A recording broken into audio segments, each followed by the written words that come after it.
situação que a gente está vivendo, obviamente, é uma situação emergencial que tem uma série de inconvenientes, algumas coisas a gente consegue adaptar, mas essa adaptação tem um limite. No caso do trabalho remoto, do home office, há um planejamento, os postos de trabalho são adaptados, algumas pessoas chegam a separar o ambiente de trabalho do ambiente doméstico, quando tem espaço para construir o escritório. O tempo da vida pessoal é separado da vida de um trabalho, porque a vida cotidiana tem um funcionamento normal, o que não é a situação que nós estamos vivendo hoje, com as escolas paralisadas, com as creches, em que toda a vida pessoal e familiar está mudada, transformada. Então, toda uma série de condições, de meios de trabalho que seriam necessários para realizar essa atividade remota, essa situação de emergência adaptada, ela não permite criar condições adequadas, né? Por isso, essa diferença enorme que nós estamos sentindo. A forma como o ensino remoto, emergencial, se deu, traz um novo marco para essa categoria, para essa lógica de trabalho. Né? Via, né, de regra, sim, pode ser que existam exceções, mas ele se deu em condições mais precarizadas. Por quê? Porque o docente foi, de alguma forma, obrigado, né, a se submeter de forma autocrática, unilateral. A gente ouve relatos de que faltou diálogo, de que faltou a participação mais efetiva dos docentes e dos discentes na elaboração, no planejamento desse ensino remoto. Então, ele foi obrigado, de uma forma abrupta, a se adaptar ao seu modo de trabalho, adaptar ao seu modo de trabalho, né, a um novo modo de trabalho, né, criar um novo, redesenhar o seu trabalho, né, sem que nenhum suporte para que isso acontecesse, né, para que isso venha a acontecer, pudesse ter sido oferecido para esse docente. Ou, pelo menos, um pouco suporte para que isso acontecesse. Então, é uma situação abrupta, que quebra a lógica de uma modalidade de trabalho, que é imposta de maneira autocrática, unilateral, e sem suporte material, concreto, emocional, para que isso pudesse acontecer. Adicione-se a isso o fato de que nós, docentes, estamos vivendo um cenário de caos, de pânico, né, em que tememos por nossa vida, que tememos pela vida dos nossos familiares e amigos, que perdemos familiares e amigos, vivemos um processo de luto. Então, no mesmo tempo que eu preciso, né, enquanto docente, me defender do perigo concreto que a pandemia do coronavírus representa, esse docente, nós precisamos também reconfigurar o nosso modo de laboral. Foi um processo que desgastou os nossos métodos de trabalho tradicionais, que são tipicamente presenciais, que envolvem a socialização com o próprio aluno, que envolvem enlaçamentos e relações, né, de sociabilidades outras. Nós não fomos preparados para esse tipo de mediação, nós não utilizamos das ferramentas e das potencialidades por falta de preparação da UFMG, e por isso nós tivemos uma perda, vamos dizer assim, um ganho de trabalho que foi no aprendizado e na utilização desses equipamentos, que acabaram gerando fatores estressores tradicionais, né? Não preparamos esse docente para a utilização das ferramentas, o que lhe gerou, na verdade, uma percepção, né, de que esse sistema remoto é um sistema esvaziado, às vezes, de sentido na sua atuação na perspectiva de ensino, e mais do que isso, dentro desse chamado regime remoto, foram mantidas atividades não presenciais voltadas à pesquisa, quando possível o seu desenvolvimento, né, especialmente quando não dependente de estruturas físicas e laboratórios e outras atividades, e atividades também de extensão. Então, o que nós fizemos foi a sobreposição das atividades universitárias, sem a devida atenção para a formação das novas metodologias, quer do ponto de vista do lançamento dos programas que estavam ali apontados, quer do ponto de vista das metodologias ou ferramentas metodológicas. Na atual conjuntura política, além de tudo isso, essas questões, né, essas temáticas, por assim dizer, colocadas pela professora Solange, né, a precarização, não só a precarização aí do próprio trabalho, mas nós sofremos hoje uma precarização da própria instituição, uma precarização nós estamos falando da universidade pública brasileira, extremamente precarizada, notadamente no último governo, ou no governo atual, né? Enfrentamos situações extremamente inéditas. Então, acho que o que está nos estressando é mais o contexto pandêmico, pandemônico, patifaria, gosto de falar esses 3 P's, né? Nós brasileiros estamos vivendo esses três P's, né? Que é uma fala do Nicoleles, né?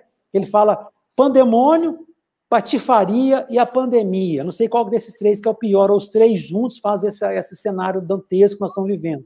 Outra coisa fundamental é que não existe, a rigor, trabalho remoto exclusivo. Todo planejamento, toda atividade remota requer um tempo de convivência presencial, face a face, com as outras pessoas. Mesmo atividades que são realizadas remotamente em escala global, elas funcionam porque as pessoas têm um tempo de convivência, têm uma experiência coletiva comum que permite que a comunicação e o trabalho coletivo possa acontecer.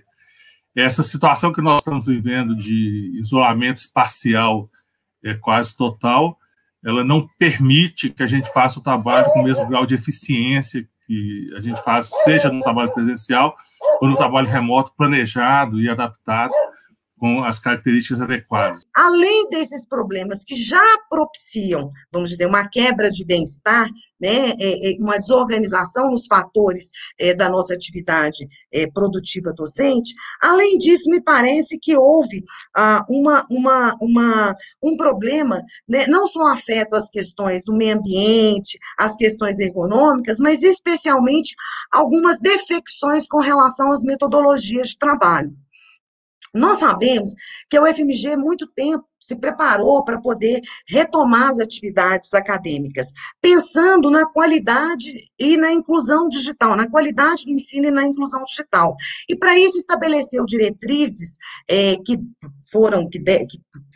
tiveram que ser atendidas por nós trabalhadores do ensino, e que nos impôs, vamos dizer, enlaçamentos com equipamentos, com sistemas que ela estabeleceu e que para os quais nós não fomos preparados previamente. Então, em primeiro lugar, nós temos que chamar a atenção que é uma condição que agrava o bem-estar no desenvolvimento do trabalho, a ausência de uma preparação adequada quanto aos métodos e processos de trabalho.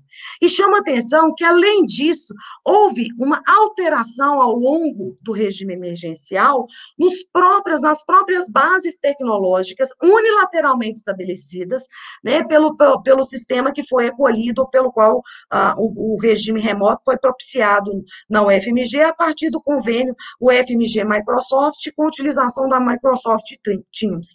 Então, vários professores, aliás, a boa parte dos professores tiveram alterações no processo de trabalho sem que tivessem sido alertados oportunamente a respeito disso, tendo prejuízo do desenvolvimento das suas atividades. Porque existe uma lógica perversa que diz o seguinte: já que você não está num sofrimento tão agudo, tão crônico como o dos docentes, você é privilegiado. Você, enquanto docente, você tem um emprego, afinal de contas. Você, professor público, né, de uma universidade pública, tem estabilidade, você tem condições de adquirir por conta própria seus equipamentos, ou não, né, porque isso é uma outra questão.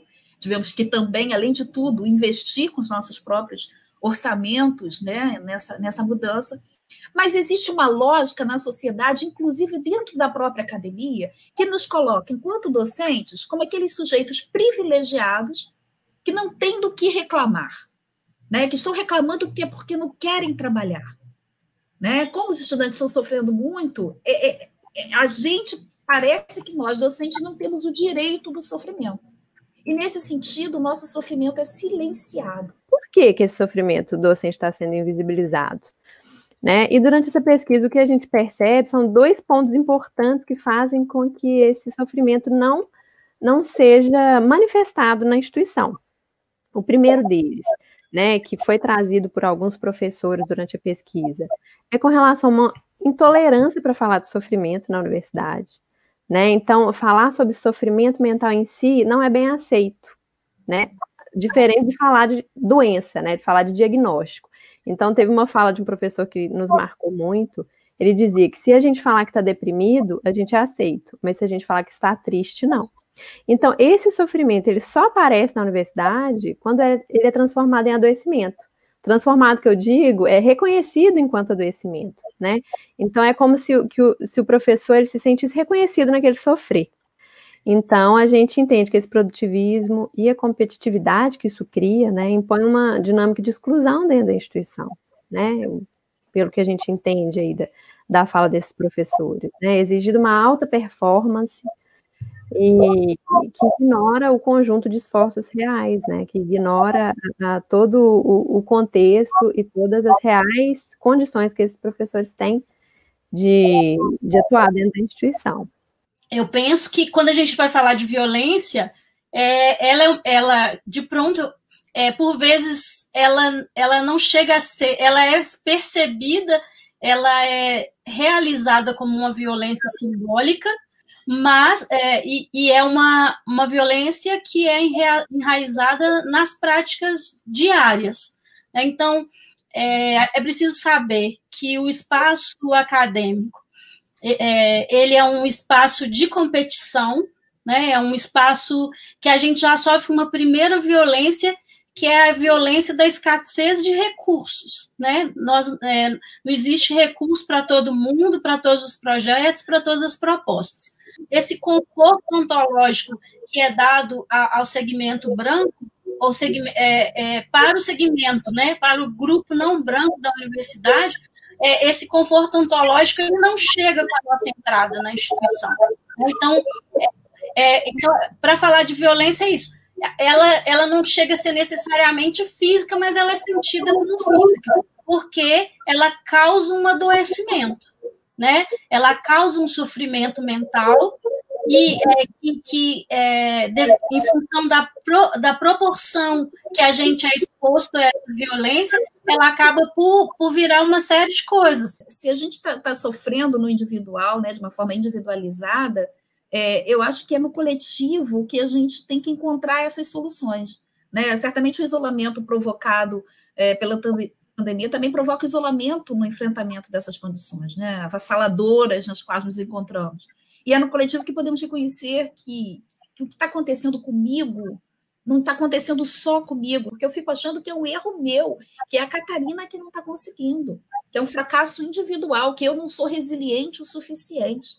Né? Quando eu não começo a ouvir, fala, caramba, tem outras pessoas sofrendo por isso. No dia a dia, a gente troca essas conversas, compartilha isso no cafezinho, no corredor, na reunião departamental, no momento entre uma aula e outra, ou nos movimentos mais organizados. Mas agora que a gente está isolado, né, a nossa construção subjetiva, as nossas formas de lidar e a afetividade emocionalmente para lidar com isso têm sido também afetadas. Mas eu acho que a gente tem que pensar em formas de dar espaço para que esse sofrimento apareça, né?